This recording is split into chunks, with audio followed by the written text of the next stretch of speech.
All right, everyone, get ready for a deep dive today Yeah, a deep dive. into the world of conservative policy recommendations. Buckle up. We're looking at this mandate for leadership, the Conservative Promise, It's fascinating. published by the Heritage Foundation. Yeah, And it's basically like their playbook, right, it is. for a future conservative president. Potentially taking office in 2025.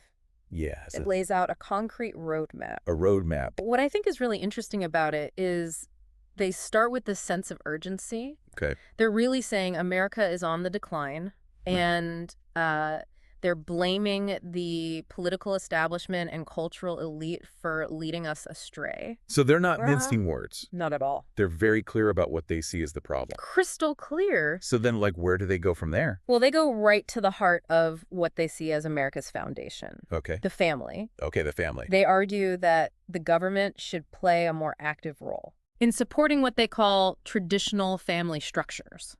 Okay, now is that a little, is that a little controversial, you think? A little bit, yeah. To use the government to, like, engineer a specific type of family? Well, it definitely raises some eyebrows Yeah. when they recommend things like Mhm. eliminating marriage penalties in the tax code and welfare programs. Yeah. They even suggest using the tax code to incentivize or even enforce Wow. what they consider the ideal family structure. Okay, so that's a pretty heavy-handed approach. It is. Makes you wonder about, Uh-huh. potential unintended consequences. Sure. But it seems like this willingness to use government power Yes. to achieve social goals Right. is a recurring theme here. It is. It's not just about shrinking government. Right. It's about using it strategically Okay. to push a specific agenda. So family values is one piece of it, but they also want to shake up the government itself. Absolutely. Especially the executive office of the president. Interesting. They propose a major restructuring. Like what? Like, for example, they want to create a new Okay. deputy chief of staff position Hmm. focused entirely on economic, Yeah. and domestic, and social policy. It's like a command center Yeah, it is. for this conservative revolution. Exactly. Yeah, Wow. So that's a lot for one person, it is. but it shows how ambitious they are. Absolutely. And they also talk about Yes. the kind of people they want surrounding the president. Of course. Like senior advisors and the White House counsel. all chosen for their unwavering loyalty and commitment to this conservative cause. Okay. Trust, confidentiality, candor. Yeah. They almost have like this warrior ethos Interesting. for the president's inner circle. Okay, so they've got the team in place. Right. But what about the policies? Like, let's start with defense and national security. Okay, sure. I mean, they seem to take a pretty hard line there. They do. China's public enemy number one. Mm. They call for modernizing and expanding the U.S. nuclear arsenal, Okay. beefing up defense spending, Yeah. really prioritizing American companies Mm. when it comes to defense contracts. So it's very America Mhm. first Yeah, and about decoupling from China. absolutely. It's a theme throughout. Here we are. But their recommendations on military recruitment, Yes. that's where things get really interesting. Yeah. Or maybe even a little unsettling. A little bit. They want better access Okay. for military recruiters in schools. Mm. Mandatory AS-VAB testing for all high schoolers, Okay. and even removing exception Okay. for people with pre-existing conditions like HIV or gender dysphoria. Wow, that's pretty radical. It It is. seems like they're willing to really shake things up. It's about reshaping the culture, Yeah. not just the policies. To build up the military they envision. Yeah. They see a strong military with traditional values as essential Okay. to restoring America's strength. Okay, so that's defense. Right. Now let's talk about immigration. Okay. Another hot button issue. Big one. What's their take? Unsurprisingly, they're calling for stricter policies. Okay. Much stricter. They want to utilize all available detention space, limit alternatives to detention, Yeah. and really restrict the use of parole for immigrants, Okay. unless it's a dire humanitarian situation Uh-huh. or there's some clear public benefit. So basically, a tougher stance Much tougher. all around. Yeah. It goes beyond just border security, right? It's They talk about like a whole of government approach. a whole of government approach to immigration enforcement. So like, what does that even mean? So imagine this. The State Department denying visas more aggressively. Go ahead. Housing and Urban Development cracking down on housing for undocumented immigrants. Wow. Even the education department collecting information on the children of undocumented families. So it's like they want to create this system where undocumented immigrants are constantly under pressure. That's one way to look at it. Yeah. Make it as difficult as possible to live in the U.S. without legal status. Okay, now let's move on to an area that's always guaranteed to spark some fireworks. All right. Science and technology. Yeah. Here's where things get really interesting. So they express a lot of skepticism Right. about climate change science. But they do. They're advocating for a critical review Yes. of the entire U.S. global change research program. The whole thing. So they're essentially questioning yeah. the scientific consensus on climate change, They are. which isn't surprising given the conservative stance on environmental regulations. Of course. But then they go further. They do. They propose limiting the Office of Science and Technology Policy Right. to a purely advisory role, Yeah. essentially stripping it of any real power to influence policy decisions. Interesting. They want to separate scientific risk assessment from risk management. That's right. Which raises some concerns about how scientific evidence will be used Or ignore in policymaking. potential. So less reliance on experts Yes. and more emphasis on political considerations. It seems to be the direction they're heading. Okay, so we've covered defense, immigration, Right. science and technology. Uh-huh. Now, what about the civil service? Okay. This document does not hold back No, in its criticism Right. of the current system. they don't. They see it as Yeah. bloated and inefficient, a hindrance Yes. to their vision of limited government. And they propose I do. some pretty drastic reforms. Like what? Including potentially dismantling the Department of Homeland Security. Wow, dismantling DHS. Not together. That seems like a huge undertaking. Yeah, especially given its role Right. in national security. Of course. What's the rationale there? They argue that DHS has become too big, Okay. too unwieldy, a bureaucratic monster that's lost its focus. Okay. And they believe its functions could be more effectively handled by other agencies, like the FBI and the Department of Justice. Okay, so it's part of this broader goal of Yeah. shrinking the federal government. Exactly. But they also have some pretty They do. specific ideas about how to reform Yes. the civil service itself, right? This is where it gets interesting. Okay, tell me more. They actually suggest bringing back IQ tests. Wait, really? Yeah. IQ tests? For civil service hiring? That seems like a Who does? pretty outdated and potentially discriminatory way Yeah. to assess job applicants. Well, their argument is that the current system Okay. is too focused on diversity and inclusion Okay. and not enough on competence. Okay. And they believe IQ tests Mhm. are a more objective way to identify the best and brightest, Yeah. regardless of their background. I mean, I see their point about wanting a more Sure. meritocratic system, Right. but IQ tests are notoriously flawed They are. and can be biased against certain groups. Yeah, it's a valid concern Yeah. and one that's sure to be debated For sure. if they try to implement this. But it shows how far they're willing to go It does. to reshape the federal workforce. Absolutely. All right, so we've got shrinking the bureaucracy, Yep. bringing back IQ tests, Right. putting a strong emphasis on Yes. performance and accountability. Right. What else? Well, they also propose moving the Office of Personnel Management, Okay. which oversees the civil service, to the president's cabinet. Okay, so it's all about Yes. giving the president more direct control Absolutely. over the federal workforce. Yeah. Okay, so we've got the structure, the hiring process, and the overall control of the civil service. Right. It's a pretty comprehensive plan for reform, It is. It is. if you can call it that. It's definitely a bold vision Yeah. and one that's sure to face a lot of pushback. But it gives us a clear picture of how they see the role of government in a conservative America. Okay, so we've tackled defense, immigration, science and technology, even the civil service. Yeah.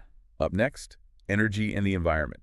All Right, right. energy and the environment. This should be interesting.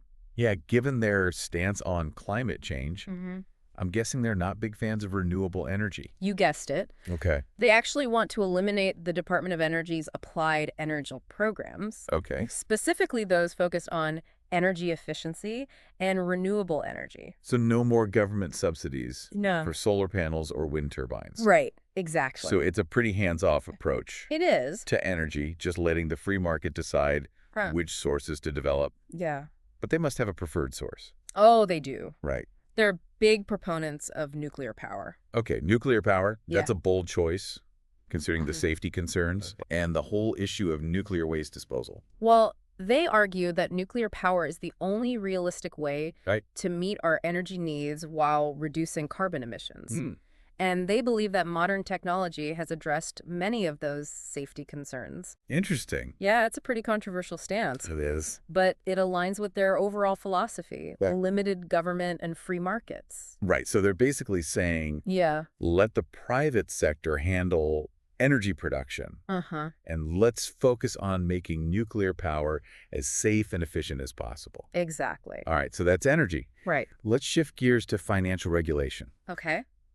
This document takes aim at one of the most powerful institutions in the world. Yeah. The Federal Reserve. The Fed? They're not pulling any punches here. No, they want to limit the Fed's power. Okay. Especially when it comes to manipulating interest rates and expanding the money supply.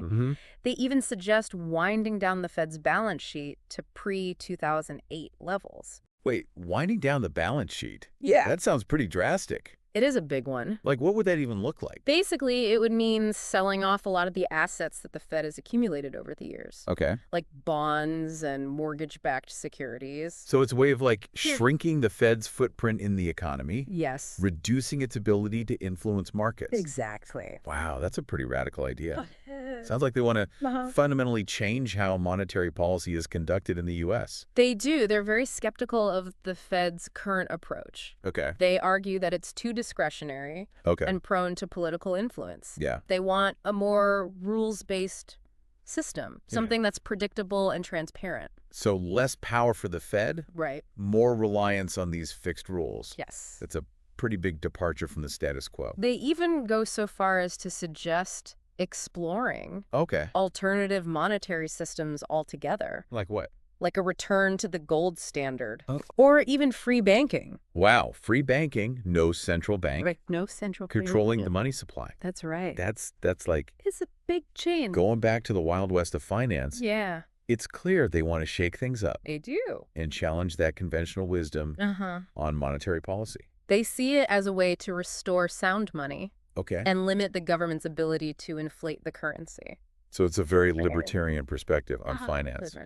Okay, so we've got taking on the Fed, monetary policy. Right. What about trade? Okay. I'm guessing they're not big fans of free trade agreements? Not at all. They criticize the World Trade Organization. Okay. Especially its most favored nation rules. Okay. Arguing that they've hurt American businesses and led to these chronic trade deficits. So it's back to that America First theme again. Yeah. Wanting to protect American jobs and industries from foreign competition.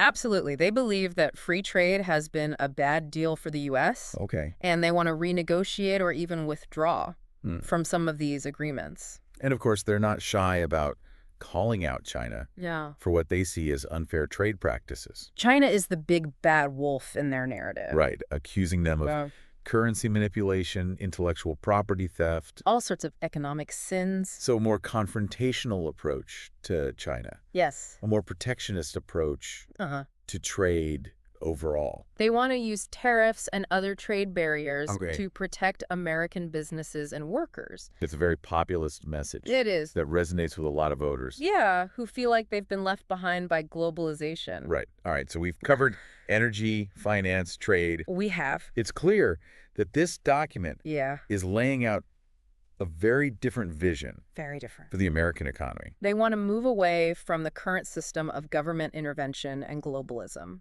towards a more nationalist free market approach. Yeah, it's pretty radical. It is. Departure from the status quo. Absolutely. Okay, now let's dive into some of the social issues addressed in this document. Things are about to get interesting. So what's first on their agenda? Well, they spend a lot of time criticizing the Department of Health and Human Services. Okay, HHS. HHS. They're not happy with its handling of COVID-19. Okay. Especially the CDC's mask mandates and the NIH's potential role in gain-of-function research. So they're tapping into those lingering anxieties and conspiracy theories about the pandemic. Which, you know, makes sense, given the politicization of COVID-19. It's not surprising. So they see it as an example of They do. Government overreach and scientific hubris. And they also take aim at the FDA's approval. Here we go. Yeah. The abortion debate. Of chemical abortion drugs. I knew that was coming. Yeah. Okay, so what's their stance? They're staunchly pro-life, advocating for a complete reversal of the FDA's decision, and even calling for a ban on Planned Parenthood receiving any federal funding. So it's a pretty hardline stance. Very hardline. Aligned with the more conservative wing of the pro-life movement? They see abortion as a moral abomination. Okay. And they want to use the power of the federal government to restrict access to it as much as possible. Okay, so they're targeting HHS, COVID policies, abortion. Yeah. What else is on their social agenda? They also criticize HHS's focus on what they call LGBTQ plus equity. Okay. They see it as a form of social engineering and an attack on traditional values. So they're pushing back. They are. Against what they perceive as like a progressive social agenda. Yeah, within HHS. What are they proposing instead? They want to redirect HHS's focus toward policies that promote marriage, work, and what they call nuclear families. So it's back to that emphasis. It is. On traditional family structures. Yeah. They see it as the bedrock of a healthy society. Right. And they want government policies to reflect that. So it's a pretty clear message. Very clear. They want to roll back what they see as progressive overreach in healthcare and social policy. Yes. And refocus the government on promoting their vision of traditional values. Exactly. Okay. So we've got healthcare, COVID, abortion, LGBTQ plus issues. What's next? Well, they have a lot to say about education. Okay, education. This should be good. This is another area where they see a need for major reform. All right. So what are their main concerns with education? They see a lot of problems with the current system, from federal overreach to curriculum content to what they perceive as a liberal bias among teachers and administrators. So it's a broad critique. Broad critique. Yeah. What are some of their specific proposals? Okay, well, they're big proponents of school choice, arguing that parents should have more control over where their children go to school. School choice, okay. They want to expand charter schools and voucher programs, giving parents more options. So it's about empowering parents. It is. Introducing market forces into education. They see it as a way to improve educational outcomes and break the grip of what they see as a failing public education system. So that's school choice. What else are they proposing? They also want to deregulate the Department of Education. Okay. Potentially even distributing its programs across other federal agencies. Wow. That's a pretty drastic step. What's their reasoning for that? Yeah. They see the Department of Education as a bureaucratic behemoth that's out of touch with the needs of students and parents. They believe that shrinking or even eliminating it would give more power back to states and local communities. Okay, so it's part of their broader goal. It is. Of reducing the size and scope of the federal government. Exactly. They want to decentralize power and give more control to parents and local communities when it comes to education. So they're targeting the Department of Education. Right. Promoting school choice. And I'm guessing also pushing for a more conservative curriculum. Absolutely. What are they concerned about specifically? They're particularly critical of what they see as a focus on critical race theory and gender ideology in schools. They want to ban these topics from being taught, arguing that they're divisive and harmful to children. So they're wading into the culture wars here, trying to influence what's being taught in classrooms. Absolutely. It is pretty controversial move. Very controversial. They see it as a battle for the hearts and minds of the next generation. Okay. And they're determined to win it. So they want to reshape education, yes, healthcare, social policy to align with their conservative values? To reflect their worldview. It's a pretty ambitious agenda. They're not shying away from tackling some of the most contentious issues in American society. Yeah, it's clear they see this document as a blueprint for a fundamental transformation of the country. A realignment. Well, we've covered a lot of ground in this deep dive. We have. From defense and the economy to social issues and education. It's fascinating. It is. And a little bit overwhelming to see how they've woven all these different threads together into this cohesive, if controversial, vision for America. It's definitely a bold vision. It is. No doubt about it. I think we need to take a deep breath. Yeah. And try to process everything we've learned. Absolutely. All right, I think we've had enough time to digest everything, so yeah. Let's jump to the next section of mandate for leadership. Okay, sounds good. I'm really curious about how they actually plan to enact this vision across, implement it across this vast federal bureaucracy. They go into a lot of detail about specific departments and agencies. So it's not just like broad strokes. No, they have very targeted recommendations for restructuring and reforming almost every corner of the government. So where do they start? Well, what are some of the key agencies they're focusing on? Well, as we mentioned before, they propose dismantling the Department of Homeland Security. Right, dismantling DHS. Yeah, they argue it's become too bloated and bureaucratic, losing sight of its core mission. But wouldn't that create a huge gap in national security? They believe those functions could be more effectively handled by other agencies, like the FBI and the Department of Justice. This is streamlining measures. It is trying to make the government more efficient and accountable. Okay, so it's part of their broader philosophy of limited government. But what about the specifics of immigration enforcement? Yeah, they have strong opinions about that. They do. They want to mandate ICE to utilize all available detention space. Right. Limit alternatives to detention. Make it much harder for immigrants to be granted parole. So they're basically... They are. Closing off any perceived loopholes? Yeah. Trying to deter illegal immigration. And make it as difficult as possible for undocumented immigrants to remain in the U.S. It's a very hardline stance. It is. And it goes beyond just ICE, right? It does. They want to involve other departments. State, housing and urban development, even education. Wow. Enforcing stricter immigration policies. So they're really weaving immigration enforcement into the fabric. It is a whole of government approach. Of the entire government. Absolutely. It's about sending that clear message. Yeah, you're not welcome if you're not here legally. Okay, so that's immigration. Right. What about foreign policy? All right. What kind of role do they envision for the State Department? A much more assertive and less conciliatory approach to diplomacy, especially when it comes to China. So a more America first Yes. approach to foreign policy. Prioritizing U.S. interests above international cooperation. So they're not afraid to shake things up. They want to see a real shift in how the State Department handles treaties and agreements. Like what? Like they actually want to freeze ongoing treaty negotiations and review existing treaties to make sure they align with this new America First approach. Okay, are there any specific countries or regions that they single out? They're pretty critical of the State Department's handling of relations with countries like Tunisia, Iraq, and Syria, arguing for a stronger stance against regimes they perceive as hostile to American interests. So it sounds like they want to project American power. Much more forcefully, yes. Be less hesitant to use military force to achieve their goals. They believe in a strong military and are willing to use it to advance American interests abroad. Okay, a more muscular foreign policy. Yes. What about the intelligence community? Okay. How do they see that fitting in? Well, they're very concerned about China's growing influence. Right. Advocate for a more aggressive use of intelligence gathering. To counter what they see as Chinese threats. And they want to empower the Director of National Intelligence to play a more active role in coordinating these activities. Okay, coordinating across the different agencies, yeah. So it's all about China. Yeah, China's the primary target. Using all the tools at their disposal. Yes. To gather intelligence and counter Chinese espionage and influence operations. Right, and they also want to strengthen the CIA's capabilities.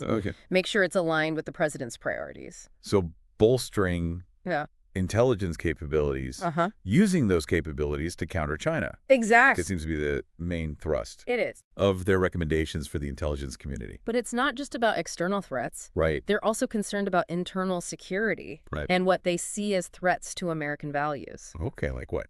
Well, they have some strong opinions about the U.S. Agency for Global Media. USAGM, okay. They criticize what they see as security vulnerabilities within the agency and want to see a greater focus on countering propaganda from adversaries like China and Russia. So they see the USAGM as like a potential tool for promoting American values, Right. countering hostile narratives. Yeah, but they're also concerned about potential bias within the agency itself. So they want to I'll do. review its programming and personnel. Make sure everything's aligned. Aligned with Conservative value. Okay, they're worried about it becoming a platform.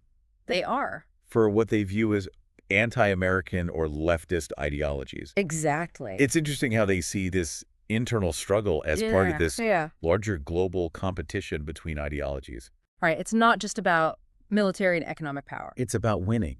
It is. The battle of ideas. Absolutely. They see this clear link between domestic and foreign policy. Yeah, a strong and united America, grounded in conservative values, is essential to projecting power and influence on the world stage. Okay, so they want to reshape the USAGM, use it as a tool to promote their vision of America abroad. Yeah, what about foreign aid? Foreign aid, how do they approach that?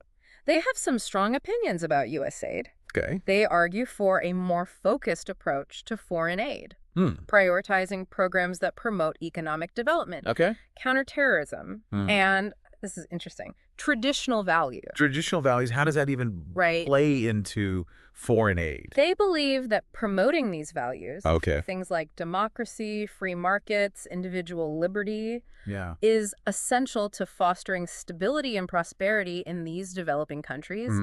They also want to see increased support for religious and ethnic minorities who they believe are often persecuted or marginalized. So it's not just about economic. It's about promoting their worldview on a global scale. They see foreign aid as like a tool for advancing American interests and values abroad. Right. They want to make sure U.S. taxpayer dollars are being used to support countries that share those values and are willing to partner with the U.S. in the fight against terrorism. Exactly. Okay, so a more strategic and values-driven approach to foreign aid.